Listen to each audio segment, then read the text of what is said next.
here we are. I kind of hinted at it at the end of last week's episode is that both Justin and I have had an extremely busy week.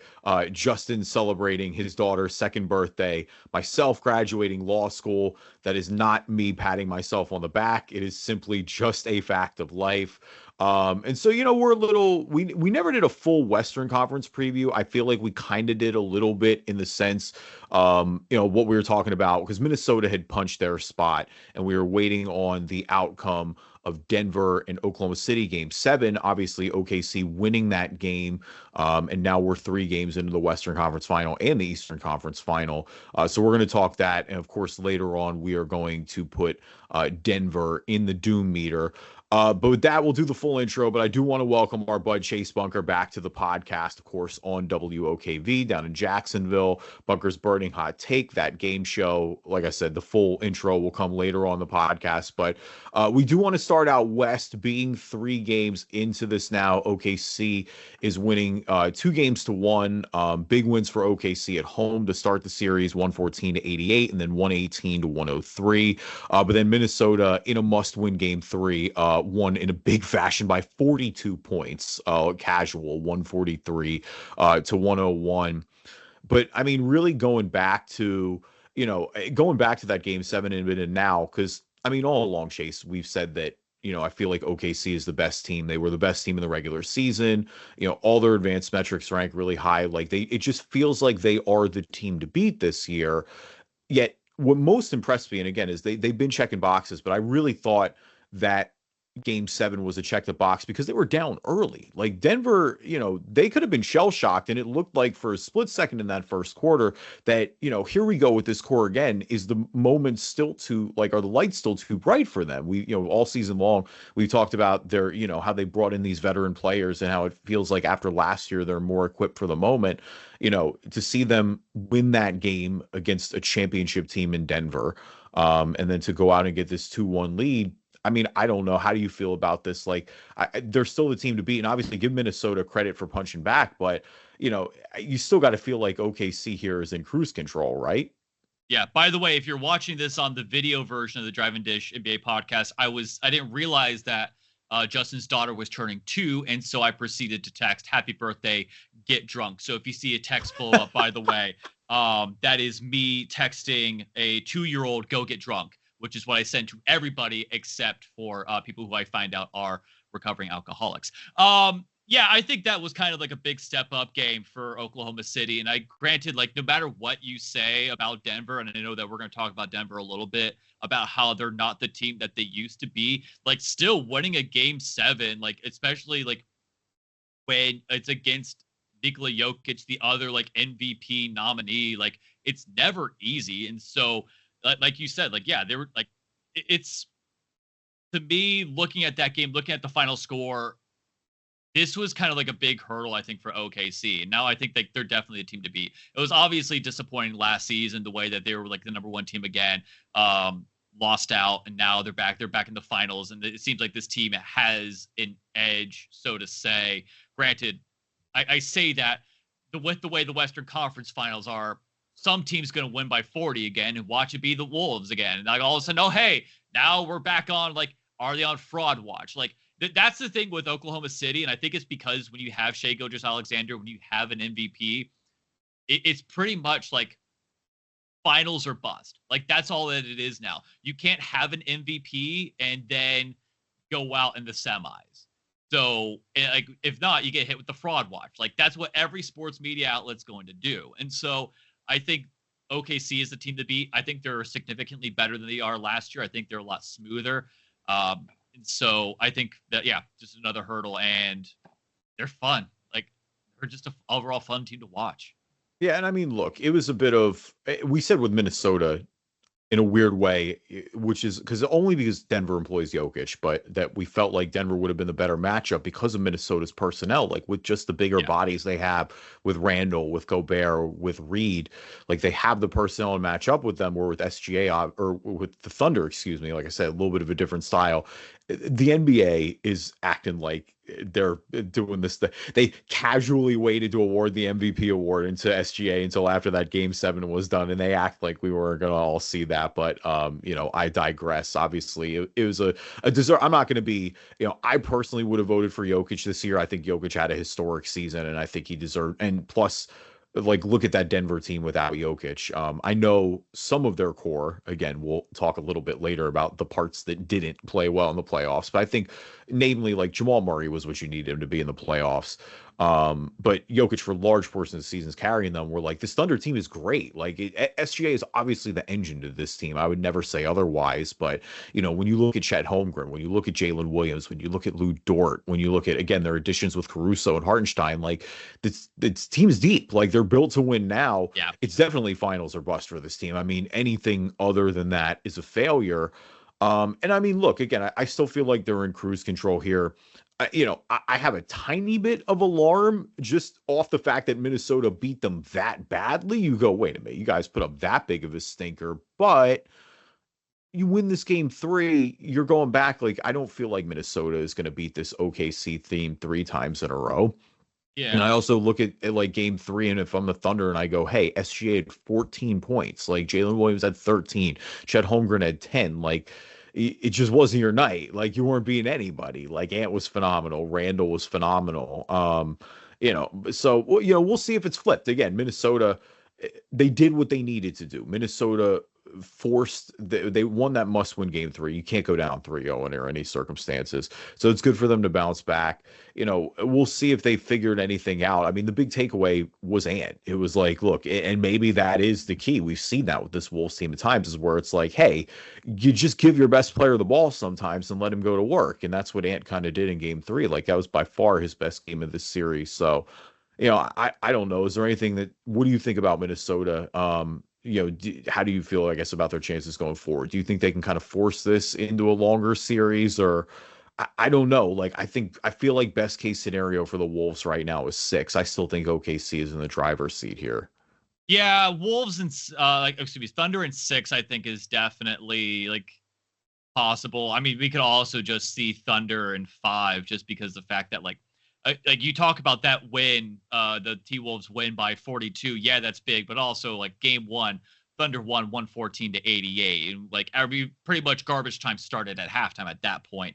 It's I feel like the Timberwolves are a good but not great team. Like, yes, they're in the finals, so obviously they're a good team, but like I feel like they need another weapon. Like, Gobert is good to a point. Obviously, like, your future is Anthony Edwards, protect him at all costs, but like I don't feel like there is a lot when it comes to the Timberwolves. And I feel like they are 1 to 2 pieces away from being like absolute like contender. And if you get it now, you'll have Anthony Edwards, almost Anthony Davis, completely different person. You'll have Anthony Edwards reaching like almost at his like beginning of his prime, and I think that's when you'll start becoming really deadly. But then, like, that's also the whole rough thing is Shai Gilgeous-Alexander's in his prime. You're also seeing like Chet Holmgren slowly coming into his own. Jalen Williams also slowly becoming into his own as well. Like, you're looking at possibly like that's going to be like the future, like the new Lakers Kings, possibly. Like, with like Kobe and Shaq always against Peja Stojakovic and like Mike Bibby in the finals. And I think this could be the start of something new if Minnesota does things right. That's the thing, is if they actually their front office do the right things. Well, and it's funny because, like, I feel like Minnesota, maybe you have that more traditional too when you had it with Karl Anthony Towns, and the sacrifice with that trade-off is that you just got deeper. Like, that's kind of been how Minnesota's gotten here, is like they have a pretty impressive amount of depth. Like, but then again, so does everybody kind of that's left other than the Knicks. I mean, depth has been kind of the story. The Knicks obviously have been winning just more. Well, I guess last night their bench was pretty huge, but there's been more about their starting 5 than anything else and what they've been able to do when they're on the floor. Yeah, I mean, you're right about the sense that I could see this like being a long-term matchup going forward. Like you're right. As long as Ants in Minnesota, you just imagine they're going to be in the picture. The NBA can change quickly, but I mean, OKC just has so much leeway in terms of the draft picks too. Like they're just set up so well. I mean, because you're going to have to pay some of these guys eventually. Like they are, every team gets expensive at some point. Injuries happen. Like you never know. But yeah, OKC is set up for years and years to come. Yeah, That's why you have to be so high on it. And I know you were mentioning Minnesota's depth, but like the problem is that like their depth hasn't been showing up this series. Like Yeah. if you're to go back to like game one, I think their depth only had like what? Like barely 20 points. I think they had like 25 points. Game two was about the same. And so like that's been their issue, is that like they're getting it out of, you know, Anthony Edwards, Jaden McDaniels, but like their bench just isn't doing enough to help get their wins. Obviously, you know, you won by 42. Everybody's hitting on all cylinders. But like in those big games where you're trying to steal a game at home or steal a home game away, it's not showing up. And so that's the problem, is that their depth isn't performing this time around. Well, and you wonder, you know, maybe they found something in Oklahoma City's defense. Like that's part of why this team has been so good all year, is just defensively. They put teams in a blender. I mean, when you look at Minnesota's output, you had 88 points in game one, 103 points in game two. Like they just couldn't solve it. And where, you know, to get a 143 explosion in game three, you know, maybe that gets them onto something. It just builds the confidence. I don't know. We're going to see. To be quite honest, I do think OKC is going to win this game four. But for competition's sake, I would love for Minnesota to win this game. Are you kidding me? Like I'm rooting for both these series to go the distance. So, you know, we'll see if they figured them out, or if it was just Ant having a great game and everybody catching fire at home and feeling the desperation. Like Minnesota is going to feel the desperation again here. You can't go down 3-1 to this team. Which, by the way, this is speaking of like possibly seeing a finals, like you were talking about Indy as well. Like you could have the possibility of like an Indy versus Oklahoma City, and it's just gonna be the battle of the Paul George rebuild. Well, they're giving Halliburton a lot of credit there with going all the way back to Sabonis. With the Clippers and the Thunder, obviously that one is pretty direct. You can't really argue about that. I did laugh when I saw that. And then I had somebody text me and said, "Oh, look, the Sixers are only one piece away after all." So, you know, maybe we'll find a little bit of optimism there.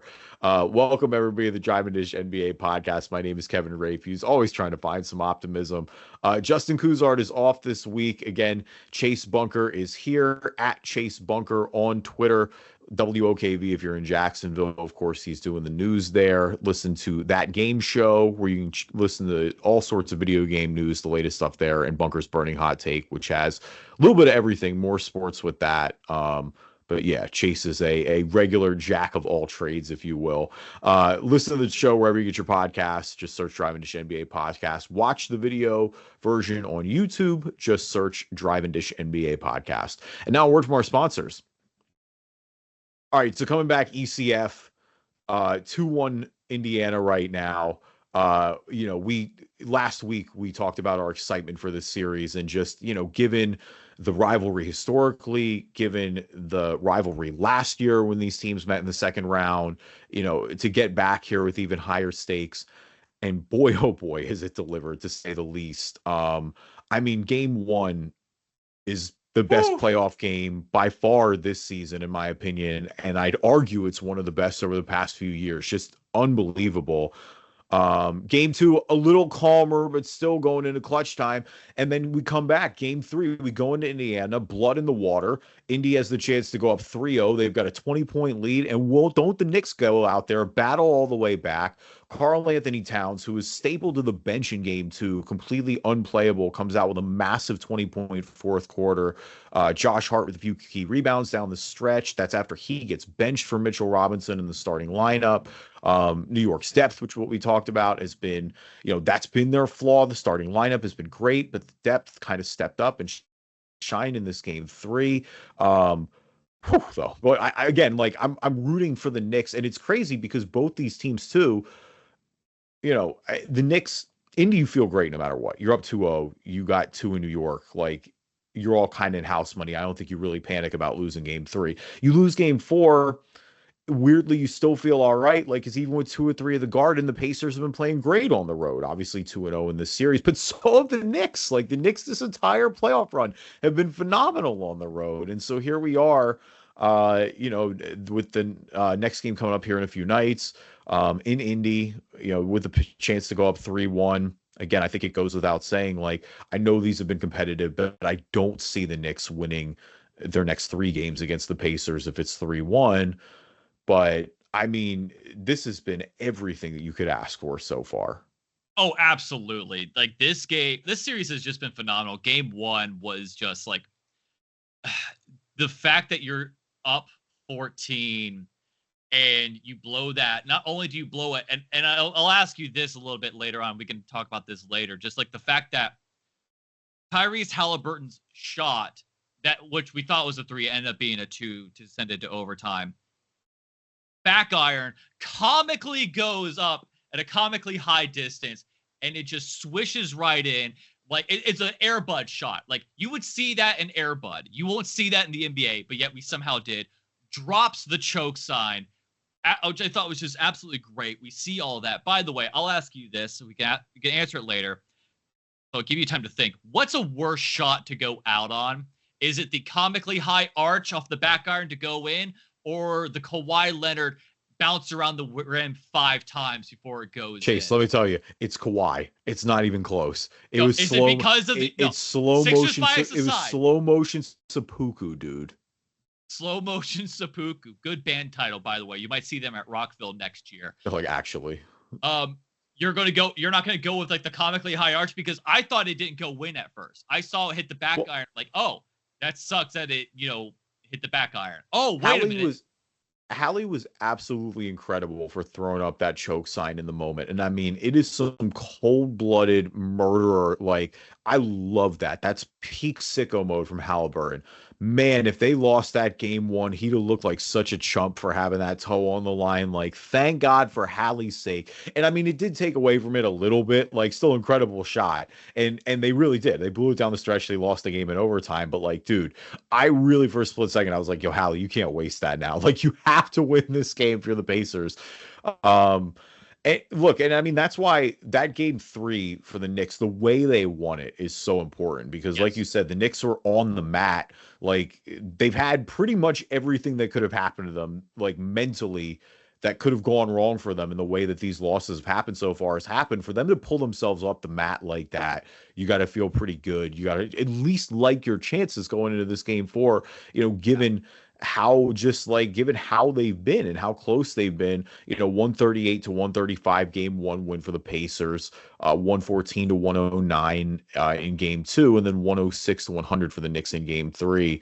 I don't know, man. It's been a different hero every game. The big story, though, has been, to me, it's been about the Pacers' depth versus the Knicks. Just, we're beating you with our starting 5, and this is what we've got. Like, they're all playing heavy minutes. Bridges, OG, Jalen Brunson, Cat mostly, obviously, outside of game 2.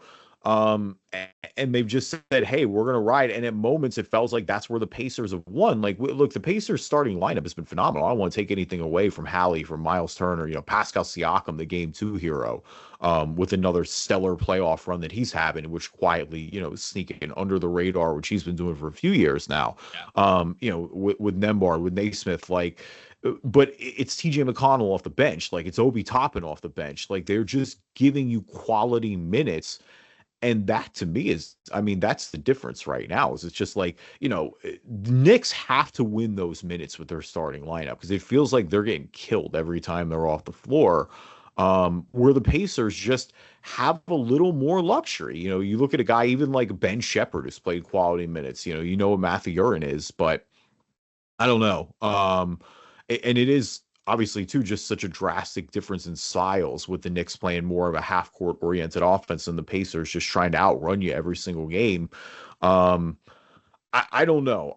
When I compare this, though, to OKC and Minnesota going into game 4 versus this series, I feel like OKC is just chilling. Like we talked about kind of in the intro, like I feel like they still feel pretty good. there needs to be just as much urgency if I'm the Pacers here as I need to see out of the Knicks. Like the Knicks are, to me, like we said, they're fighting for their figurative life still. You've got to split this now, and then you feel good going back and you say, hey, it's a best of three now. We did what we needed to do. But for the Pacers too, it's the same deal. Like you got to get this to 3-1. I don't want to mess around and go back to the Garden and hear everybody up there being a lunatic in game 5. Like we know that Hallie is like thrived in this environment and they have, but I still don't want to play with my food like that, especially last year when we kind of saw them play with their food a little bit in the conference finals. Granted, first 2 games they certainly didn't at all, but I'm excited for this game 4 among other ones. Like this to me is the series right now. Oh, it absolutely is. Like, I mean, you saw them last year where they just absolutely like pissed away 2 games against Boston. Like, the funny thing is, like, you can make an argument that like the Pacers were the better team in that Eastern Conference final last year against Boston. The only thing was that like they just didn't know how to inbound the ball, and that's essentially what stopped them.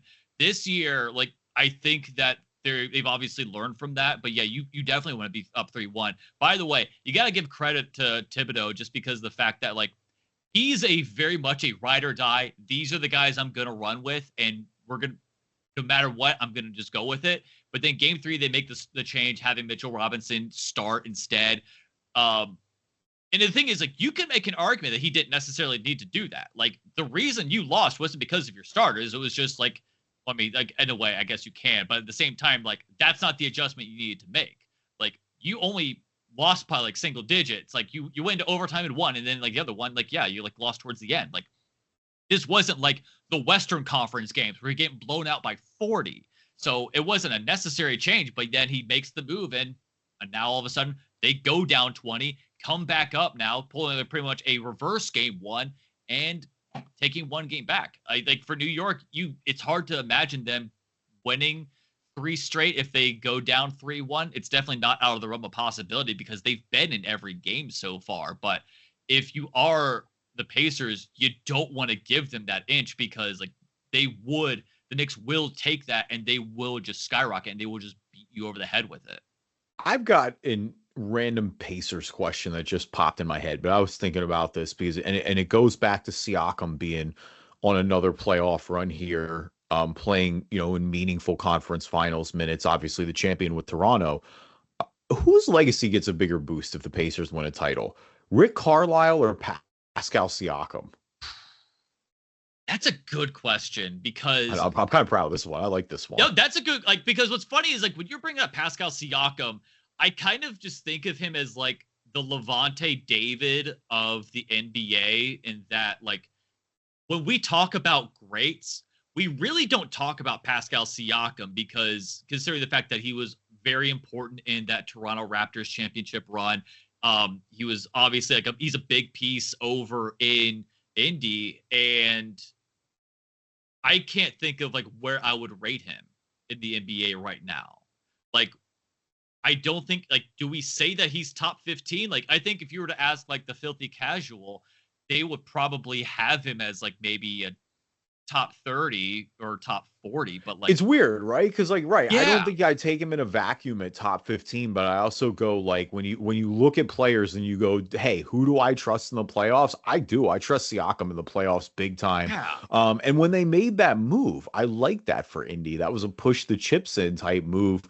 The only caveat was, do they get him locked up on contract, and they took care of that pretty quickly. So I don't know. I mean, you look back at that Toronto team, low-key was loaded, like way more than I think people gave it credit for at the time. They also faced a borderline dead Warriors team. Like, let's give that. For sure.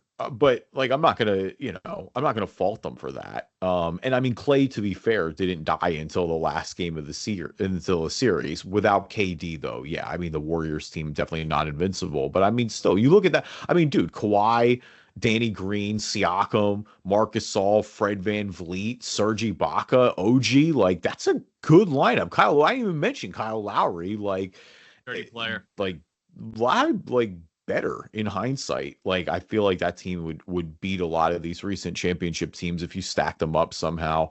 Norm Powell too, as well. Like I mean, I know he obviously his ultimate breakout season this year with Clippers, but I mean, he was giving them quality minutes back then. But yeah, I mean, my pick was Pacers in 7.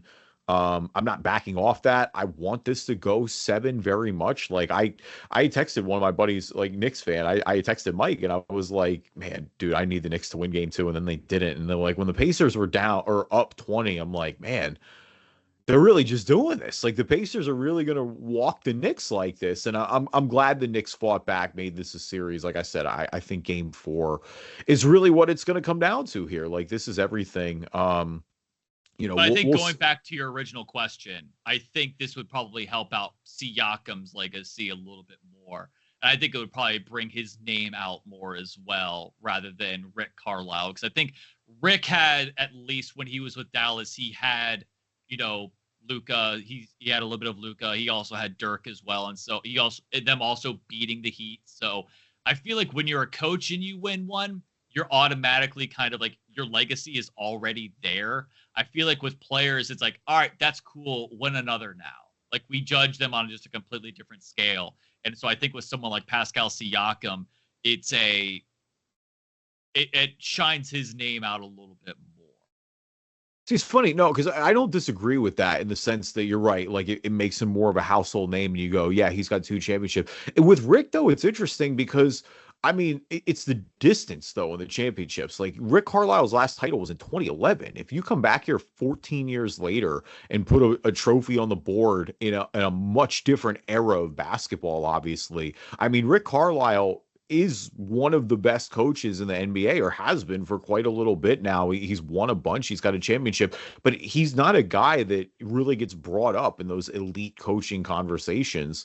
And I think maybe it would solidify him a little more there. But like, when you talk about the elite coaches in the NBA, obviously you talk like, you think about Eric Spoelstra. You had traditionally thought about Popovich for the longest time. I mean, but even now though, you think about like, I mean, and I'm a big proponent of this too, but like Ty Lue, for example, jumped in my mind. Now you wonder too with the Thunder, if their success continues up, if like Mark Daigneault doesn't start joining those conversations. We'll see, but I feel like that would really be a big time, like potential Hall of Fame boost for him.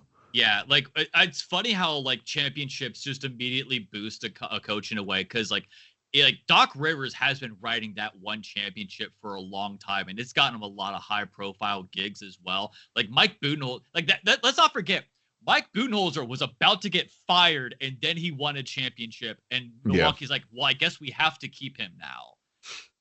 Yeah. Oh, yeah. I mean, Budenholzer was very much out the door if they didn't win the title that year. Yeah, he was committing coaching malpractice at one point for sure. It's interesting. It's like Budenholzer's not a bad coach.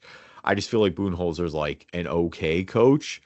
But yeah, I mean, back to the Knicks, like you got to give them credit too, because Brunson was pretty terrible in Game 3. Like, I mean, he hit one floater down the stretch, but he was a disaster from the field. It was really inefficient. And so for them, again, to be able to battle their way back and survive that, I mean, dude, they were playing DeLon Wright in 2025. They had DeLon Wright playing meaningful playoff minutes. Like, that's just kind of crazy. What a fun series so far. God, we hope it goes 7. All right, so let's switch gears a little bit. Let's fire up the Doom meter. And so last episode, I said I was going to kind of like rank these out. And we're, of course, going to add Denver to the Doom meter this go around, and see how we feel about that, and who we feel is having the worst times now that they've been eliminated. I did want to say that I wanted to write this out. So where I'm at right now, essentially, is I have the Bucks at 1. I have the Cavs at 2. I have the Grizzlies at 3. I've got the Celtics at 4. I've got the Clippers at 5. I've got the Lakers at 6. Then I've got the Pistons, then I've got the Warriors, the Pistons, the Magic, and the Rockets. I just realized I didn't rank Miami anywhere. I probably would put Miami kind of in like that. I feel like a little bit like above the Lakers or Clippers, I guess, where it's like you already know you got to blow it up, like, or you got to do something new there in Miami. Like they already kind of did by trading Jimmy Butler, so like I guess that process is already underway, but there's not that like existential doom and gloom. Yeah, Obviously, Miami's kind of like that uncle who peaked in high school in a way where they're just like, "Oh yeah, I could totally do this." Like how many times have we heard Miami just straight up go, "Oh yeah, we're going to get the big fish." And like the big fish is just like nobody. Like, "Oh, I mean, we're in the Kevin Durant sweepstakes." And they don't get Kevin Durant, he goes to the Warriors and every other team. Like Miami is at a point where I don't know how many times I'm going to hear, "Oh yeah, Bam Adebayo's the guy. Tyler Hero's the guy." It's like, clearly not, because you have both of them on your team, and struggling is at best what you're doing. I'm not gonna let you slander Hero the year after he finally broke out, and I think finally like was the guy a little bit this year. I do think Tyler Hero with and finally a year where he needed to be the guy was the guy a little bit. You're right though. I mean, this team with Bam and Hero as your top guys is not going to win anything meaningful. I love Bam's game, but he's not going to be your number one like that. I will say Giannis is flirting with him a little bit already. He was saying they asked him on Twitter, they're like, "What are your favorite NBA cities? Where do you feel the best?" And he's like, "In Florida." What does that mean? Orlando. I mean, here we go. Guy loves Disney World, but I mean Miami, I also will shoot them a little bit of bail in the sense that they should have gotten Dame Lillard, but Portland absolutely just refused to grant them that trade under any circumstances, even if it meant getting a worse return offer. So you can't really fault Miami for trying there. They, that one was a little more like concrete, and then, can't really get any help there from Joe Cronin. But I mean, in terms of Denver, I slot them in. I mean, Denver, again, having won the championship recently, it's hard for me to be like, "Oh man, Denver's super doomy and gloomy." Like the Celtics would have been in that category too if you didn't have the Tatum injury. The Tatum injury just changes everything, because now it's like, man, you probably got to blow this core up, and your best player's missing a year of his prime. That's crazy. Denver, I think you're bummed because you wasted this Jokic year, right? And I think you look around and you said, "Hey, we took the Thunder, who were probably the best team left in the playoffs, to 7 games. We knocked out the Clippers in a hard-fought 7, who are a really, really good team who played great over the second half. And yeah, we fell up a little short. Like, we haven't been able, with probably the best player in the league, to get back to the finals.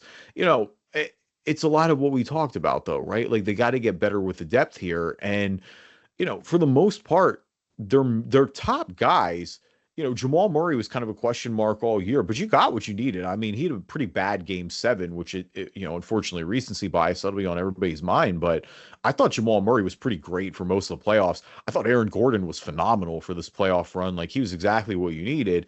It's somebody that we talked about a little bit before, and part of it may be injury a little bit, but Michael Porter was terrible. I mean, Michael Porter was just straight up awful. And when he's getting a max contract and he's paid to be your, like, he's almost the guy that needed to break out and be that number 2. Like, they've almost been like waiting for him to jump Murray a little bit. And if we're keeping this window open, and again, because you paid him, like, that saps up a lot of your resources that we used to go get this depth anyway. Like, he has to be better. And I mean, this was a straight up just burn all the footage from Michael Porter type playoffs. Dude, he was so bad. Okay, so what's funny is I was looking at his numbers. So I knew you and I both knew he was bad. But that one game 3 performance where he scored 21 points heavily affects his average. Yeah. So the entire series, he was shooting 32% from the field with all 7 games. It was 25% from 3, and he averaged 7.4%. If you take away his 21-point performance during game 3, he was shooting 24.5% from the field, 7.5% from 3. He only made 4 threes if you take away that one game 3, and he only averaged 5 points. Like, it's crazy how much that one game drastically skews that series average. Because it's like, you look at it and you go, "Oh yeah, he shot 32% from the field. Like, that's average. 25% from 3, that's not bad. He shot 7%. That's an Orlando Magic player. Like, that's how much that was his 3-point shooting. And it definitely is going to affect your offseason. Like, if I'm a Nuggets fan, I am probably pretty upset. I don't know. I missed the episode where you created the Doom meter, so I did it based off of like the Doom remake franchises. So the Dark Ages, the 2016 one, and then Doom Eternal. And I think they're at the Dark Ages right now, the beginning of the bad times right now. So you're at the prequel state. Because here's the funny thing, like, a lot of the players that were on that championship team, the 2022-23 season, they're still there. Like the essential people, Aaron Gordon, Jokic, obviously, Jamal Murray, Michael Porter Jr., Christian Braun, and all that. So that core is essentially there. The only people that like big that you lost during that time was Kentavious Caldwell-Pope.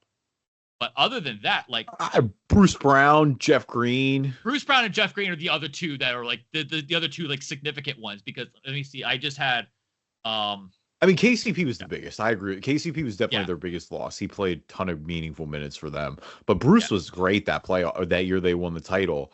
But you're right. I mean, the personnel hasn't changed, and they just like don't really have the means to do it. I mean, well, first off, they got to hire a coach, and like you would think. I mean, David Adelman, because the Mike Malone still thing was crazy, obviously. Like, I think everyone's still reeling from that. Given how the playoffs went, I feel a little better about it, weirdly. Like, I'm still not saying it's a great move, but I go, oh, well, all right. That wasn't a complete failure. We didn't really just totally tank the way it looked like they could have at points during the end of the season. I mean, you got to imagine David Adelman, who knows? He could be the head coach after that. If they decide to hire him, I feel like he's put together the body of work to deserve that job. The problem, Chase, though, is they just don't have any means. Like, we know they need to get depth and get better. I just don't really know how they're going to do it. Like, they don't have any picks. They're, Porter and Murray just aren't really that attractive of contracts. Like, Porter stinks. And while Jamal Murray was great, I think Jamal Murray also has some huge injury risk. Like, we've seen him pull these out in the playoffs and go on these runs. And again, I need to emphasize that I feel like he's exactly the number two that Jokic needed on this playoff run. Like, Jamal Murray is worth every bit of his contract, but I'm not going to sit out here and be like, oh, Jamal Murray has a clean bill of health. He's missed a ton of time. That does matter when you're making the trade because he's on the max contract. Now, I will say this to kind of defend Jamal Murray. Since 2020, when he played only 48 games, he's played 65, 59, and then 67. So, like, yeah, 2023, he did miss out on a good chunk, but, like, he's still playing a lot of the season. It's not like he is consistently out for the year. It's not like, I feel like, let me actually just take a look at these numbers right now. I should be more prepared. If I were to say this about Anthony Davis, for example, who is known for missing time. Let's take a look here. Anthony Davis, who we've said known for being out. 51 games this past year, 76, 54, 40, 36. So, like, as I know that we talk about Jamal Murray's injury history, he's been playing in a good chunk of games. I feel like that, like, at this day and age, if you get above 60, that's fine. That's good, unfortunately, because we prefer to play, all 82. But at the same time, we know a lot of players are resting more. Jamal Murray, who has had an injury history in the past, has been resting more and more games. And so I think that might be skewing things a little bit. Yeah, I mean, definitely, no doubt about it. And I mean, again, it certainly buys you a little bit of hope off the run this year. It's just got to be like the development's got to be internal. I mean, Westbrook is a player option. You imagine he's probably going to pick that up. It seems like he's pretty happy there. He was getting meaningful minutes down the stretch. I just don't really know, like, if there's somewhere out there where you feel like you have a better chance to chase a championship, so be it. I just think playing with the best player in the world is usually a good player to start, or a good place to start. I mean, DeAndre Jordan is an unrestricted free agent. So, maybe for locker room vibes, but yeah, I mean, the lack of draft capital is tough. Maybe they find a way back in. They would love another wing if they're able to get a wing somehow. I don't know if they're going to be able to. I don't know if they have the means to do that, and they certainly don't feel like they have the trade. I mean, maybe you shake it up and you decide to trade Aaron Gordon or Christian Brown or something like that. But even that feels kind of drastic. That doesn't feel like a win now type move. Yeah, and I don't know who you get back to make them better. That's the thing as well. Like, I feel like you would sacrifice more of your depth to get somebody, and I think that's what you want to avoid when you're Denver. Is like, you don't want to make that drastic of a move. I think it's more of a free agency type thing, because I think we've seen more and more teams trying to make the big splashy trade, but you sacrifice your depth and you don't go anywhere, i.e. the Phoenix Suns, or I just like the Milwaukee Bucks. And so I think teams are slowly learning that you don't want to sacrifice your depth. I think depth has caused teams to win more championships than it has not, I would say. Part of the reason the Celtics won, depth. Part of the reason Milwaukee won at the time, depth. Denver winning, depth. And so you don't want to get rid of that. And so I think you're going to have to look at free agency and start either you could make the big splash and that's about it, or you could try to get a bunch of the smaller guys. Yeah. Maybe that might work out. Yeah, I mean, right. Like maybe that is the way you go. But I mean, just going back to the Doom meter in general, though, like how do you stack Denver up against some of these other teams that have been eliminated? It certainly doesn't feel like they're the bleakest by any means. No, I don't think so either. I think if I'm a Nuggets fan, I start to feel the dread a little bit because that's again a second straight conference semifinal that you're ousted from after winning a title. You just got rid of Mike Malone, who helped get you the title in the first place. But granted, it sounded like based on reporting that there was a massive rift between the coach and the GM. So you are kind of getting a new clean slate there. I don't feel very doomy. I wouldn't feel very doomy. I just would say, okay, that sucks. Let's see what happens. I think as Jokic's contract gets a little bit closer to expiration, then I would start to worry because who knows what will happen at that point. Yeah, you are paying a lot of money for Jamal Murray. Obviously, seeing Michael Porter play this way, you hope that it's just a one series thing. You hope you don't see that. If not, then I'm starting to feel a little bit more.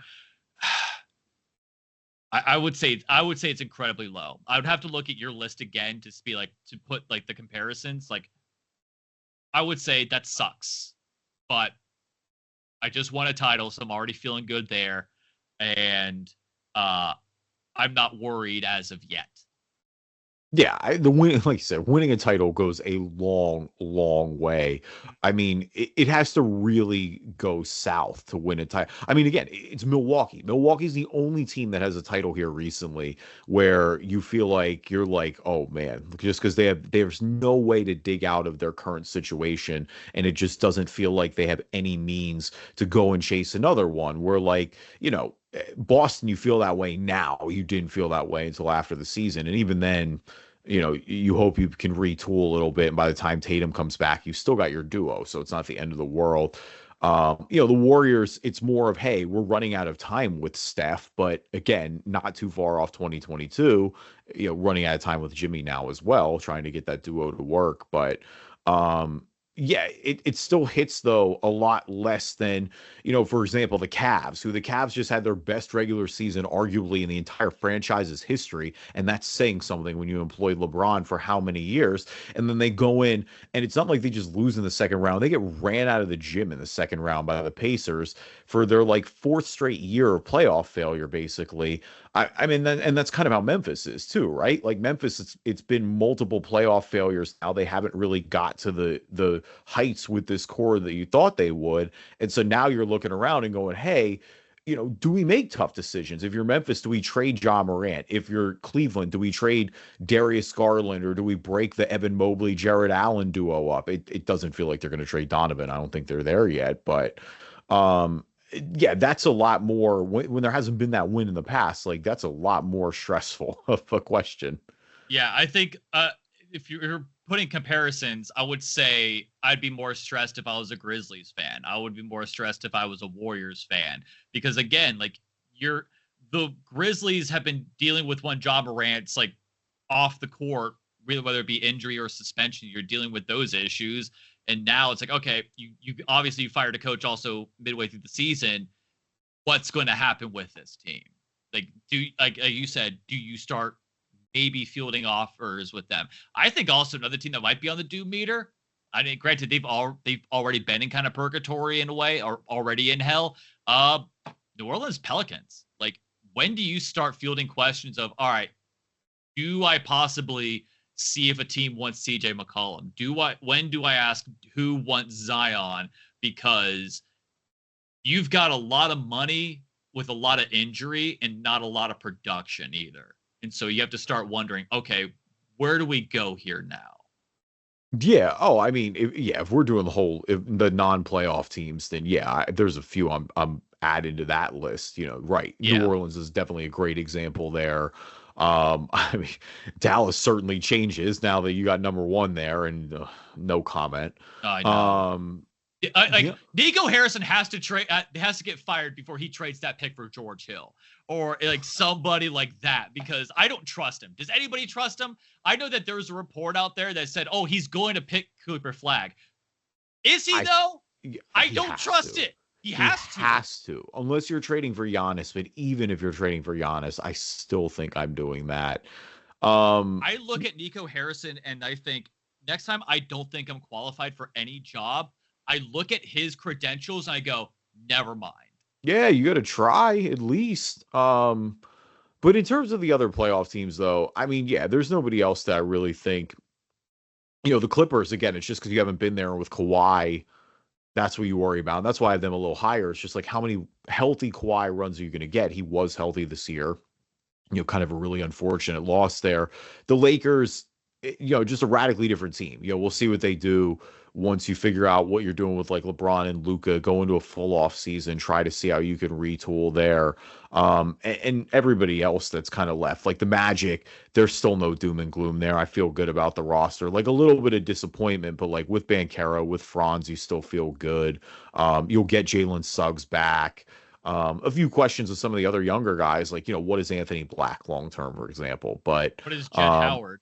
yeah, No, I think I'm not asking like what is he. I don't know what he is no, I because know. we don't play him at all. What is he? Is he still a player? I don't know.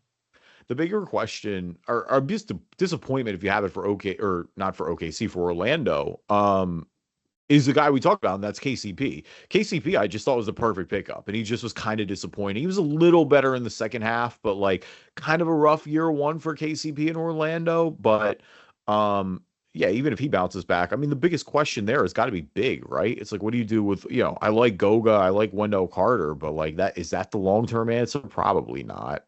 Probably not. I mean, granted, like you look at KCP, like you look at Michael Porter Jr.'s stats, you're like, man, I wish KCP had one of those, because like KCP was one of those where he scores 6 points game one. You're like, well, surely he can't get any worse there.